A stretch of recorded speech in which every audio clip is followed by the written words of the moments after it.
So, pag-abot na muna si Archie. Then si Luloy. Uy, bakayin. Bayod, bayod. Kahapon sabay bayod kami. Ano ba yun? Boy, sayang ka mo rin. Mula na naman. Sayang ka mo rin. Ano yan?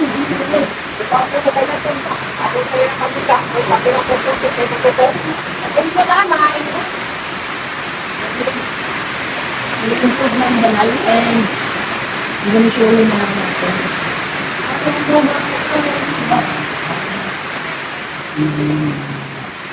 Ano pa yung well? Update sa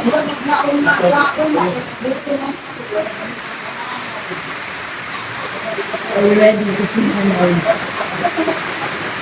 Ay, bagay sila natulog. Kunin na ang isang natulog. Pero wala na doon. Alam mo na kung ito yung si Parents na kumakain siya. Kahapon ko siya nagkakampo niya. Hindi yan sa mga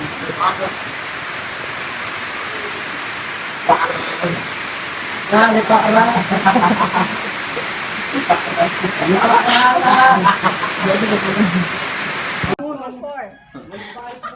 Dahil ako sa lobby. Sila ko kung bababas na puti.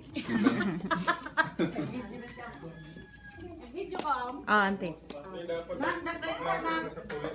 Video isa to kananay nagpicture dito kato sa gawa. Video picture. Tapos dari sa rin jari. Picture ko dito deka deka. Yung napicturean ko lang dyan. Video pa lang. Picture ni nanay din on. Anjo ka nanay dyan sa jari. Ang gato kay asa sila gato din ako sa asar ko. Mayroon mo dahil kung nagbayad, yung pinigin ko naman sa dito, kaya mas banda ka ito yung tindira. Yes, hindi.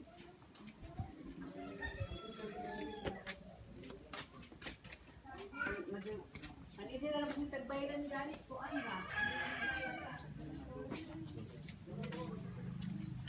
Yung lalo. Ice cookie.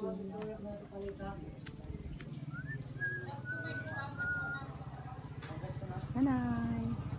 Yan sa wala nila pamalan kung siya ng katigulang Alam mo, yung po yan, yung siyang ang panabala. kalo nga buhat ng kinanglan sa pagampog sa misin kami larong tambat Kristiyano siyang kalisdan Alam mo, yung po yan, yung siyang panabala. tulong maano sa Kristo ang langit nga dalan masiktit mo walang tagsagilatan ng kaloy kami ni Kaysa Diyos kamo pabasila Alam mo, yung po yan, yung siyang ang panabala. inang kinabuhi ngo lugang mawalang kalipas sa iyo ta adawa sumagi lamang tumano ni ng kaloy o sa lipay Alam mo, basila yung po yan, yung siyang ay tao panabala. naman giluy ano gaamong Alam mo, yung po gilaw yan, yung siyang panabala. Nalungkang tinugikan sa langit na naging kanako. Ulahan ang namatay, paulay, sa ginong makaampo kita. O Diyos, magkatagpasay lumatikman sa kalwasan sa mga tao. Itugyan ang imong putong nagaluyan sa Minsun. Masursalyasan ko ang nakadugang tanan nakataka ng kayungan. Nagkinangan sa pag-ampo. Sursalyasan ko ang hinali na nakalimutan ko sa pangalian ng pangalian. Kung sa tanan mga santo subutan maako sa pagdangat sa pag-iusa. Sa tanan mula dito sa langit at magarang ko sa kanturan. Karon na nga dito sa kamanang sa kamagimay kamarig nito ako. Ihalat sa sagrado kasing-kasing ni Jesus sa putal kasing-kasing ni Maria. Aron sa pagpabang sa kalag ng salya at sarkon. Kuhan makalagingatan sa purgatorio.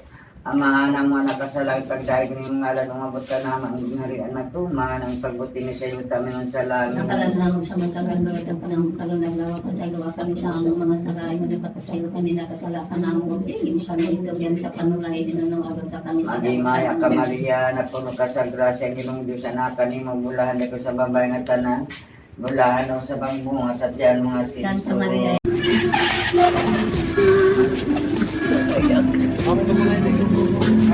Sige, sige, ano mo na sige.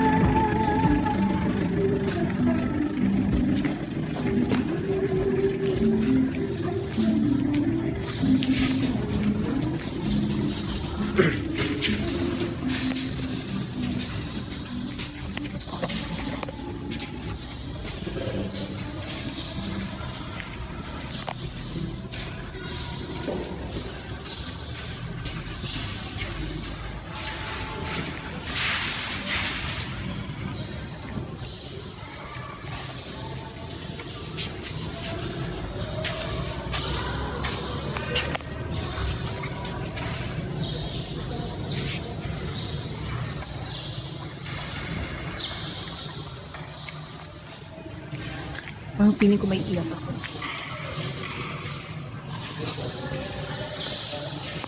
Nalawas ko ba ka na? Apan diha sa iyang kalibutan kinabuhi, magpabiling siya na buhi sa atong panunduman sa atong kasing-kasing. Tungod kay ana ay mga maayong buhat na iyang ipakita o ibilin kanado inabinan sa iyang pamilya o sa iyang mga minahal sa kinabuhi.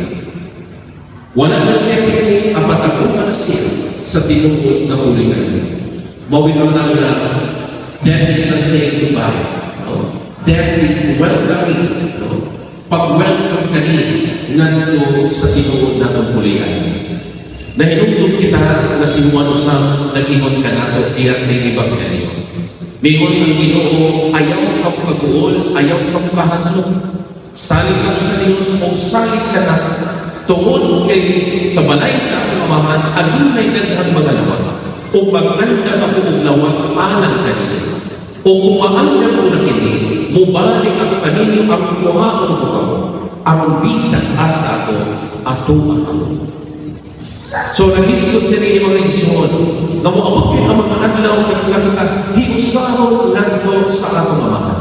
O kinikihatod kita dito sa atong tinuod na pulianan, sa lawag o sa dapit na iandam niya ka nato, pinaagi sa atong kamatayan. Ang kamatayan, magdala ka nato nandito sa tinuod na kinabuhi nga atong katuan human ni ini kinabuhian. Ato na ang atong igsoon na si Rosalia.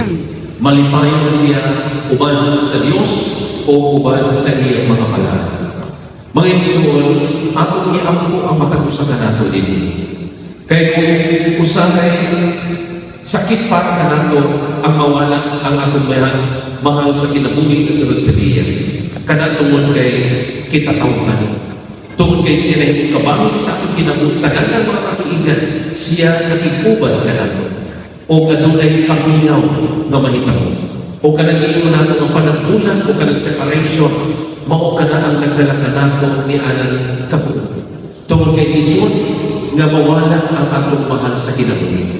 Apan akong iampo nga untan, moabot ang panahon nga atong panahon na si Rosalia kinahanglan nga muadto sa gingharian sa Dios. Na siya magmalipayon o makasinati o makatagamdam ng tinuod na kinabuhi. O kini ang atong iampo. Dili kita mahinungkot tungod kami mo si Kristo, ang tao na magmahal kaayo sa iyong kaugalingon, mao ang tao na mawan na pinuod, mawan na niini. Apan ang tao na dili mahingukod sa iyong kinabuhi, tungod ka na siya makatagamdam o kinabuhi ay. Ang atong igsuon na sa Rosalia, iyan natagamdaman na karon ang kalipay uban sa Ginoo. O atong iampo din sa Santos nga misa, nga unta pasayloon sa Dios ang tanan niya mo sa o sa kanunay siya may nagpabahin sa gingharian sa Dios. Mga igsoon ni Kristo, wala na siya ilaking di pangayo ka na. Wala na siya maginahanglan o mga material na buhay. Wala na siya mangayo ka nato o unsa man ang bahandi ni kalibutan. Wala na siya mangayo ka nato kung unsa man ang atong kalipay ni kalibutan. Isa na ang iyang ipangayo ka nato ang atong mga pag-ampo. O ako manginako na dili nato siya ikawan sa iyang kinahanglan. Apan atong ihatag karon kung sa panag-adlaw sa atong kinabuhi. Atong iapil sa atong mga pag-ampo kanunay. Ilabi na sa adlaw-adlaw na atong pag-ampo, maunta, kaluyan o hatagan siya sa tinuod na kapahulayan. Pahulay na dahil ihatag kanina. Mga igsoon, atong panayon kining atong Santos nga misa pinaangkin sa mga pag-ampo. Palihog palihog kinahanglan. Mga igsoon, ubang pagtuo kang Jesucristo, ilubugtan sa tumang pagtawag ang lawas sa atong igsoon nga si Rosalia. Uban sa itawhanong kahuyan o kapulan sa kahimpitan. Uban sa pagsalig mag-ampo kita sa Dios ang magakatag ang kinabuhi sa tanang mga butang. Aron iya utang panahawon kining patayng lawas ngadto sa kahimpitan o sa katilipan sa tanang mga santos. Magmaluluyon ta ang Dios diha sa paghukom sa atong igsoon O pasayloon ta ang tanan niyang mga sala. Gagawin ta siya ni Kristo ang maayong magbalangtay ngadto sa matuod natong puloy-anan. Di magpuyo siyang malinaw uban sa Dios nga atong Amahan, tipon sa tanang mga santos, o katubangan sa hari nga walay katapusan, magmalipayon unta siya hangtod sa kahangturan. Amen.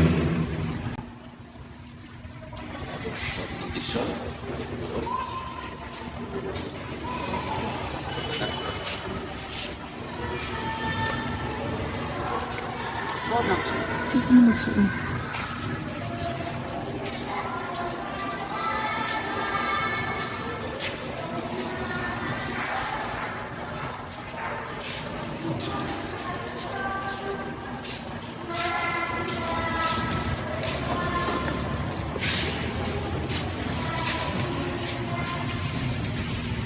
One.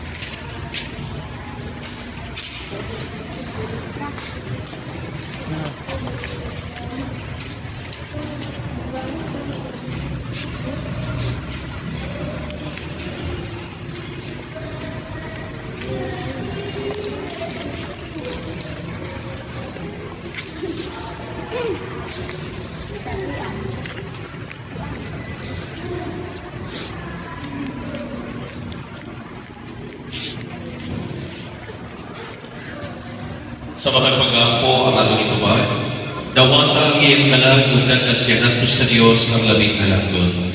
Dawata ang iyang kalag ug nagasyanan to sa Dios ang labing halagdon. Mga santo sa Dios, umari kamo ug tabangi siya. Mga anghel sa Ginoo, sugatan ninyo siya, tubag. Dawata ang iyang kalag ug nagasyanan to sa Dios ang labing halagdon. Hinautod ta nga si Kristo nga mitawag kanimo, mohipos kanimo ngadto sa iyang mga bukod. Hinautod ta nga mga anghel modala kanimo ngadto sa kiliran ni Abraham, tubag. Dawata ang iyang kalag ug nagasya ngadto sa Dios ang labing halagdon. Pahulay nga dayon ihatag kaniya o Ginoo. Dawata ang iyang kalag ug nagasya ngadto sa Dios ang labing halagdon. O Amahan nga labing manuluyhon, sa imo mga kamot among itugyan ang kalag sa among igsuon, aron mabanhaw unta siya sa katapusan adlaw, uban sa tanang nangamatay diha ni Kristo.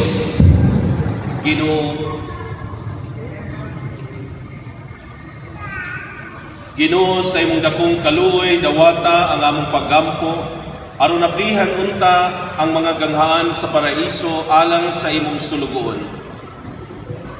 Sa among bahin, mahupay usabunta kami sa mga pulong sa among pagtuo, hangtod maghiusa kami sa pagsugat kang Kristo, niadtong adlaw kanusa magkatigom kaming tanan, uban sa Ginoo ug sa among igsuon, hangtod sa kahangtunan. Kini among ipangayo, pinaagi ni Kristo among Ginoo. Amen. Pahulay nga dayon ihatag kaniya o Ginoo, ug ang kahayag nga walay pagkapalong, mudanag unta kaniya hangtod sa kahangtunan. Ang iyang kalag ug ang kalag sa tanang matuong nangamatay tungod sa kaluoy sa Dios, mupahulay unta sa dayon. Amen.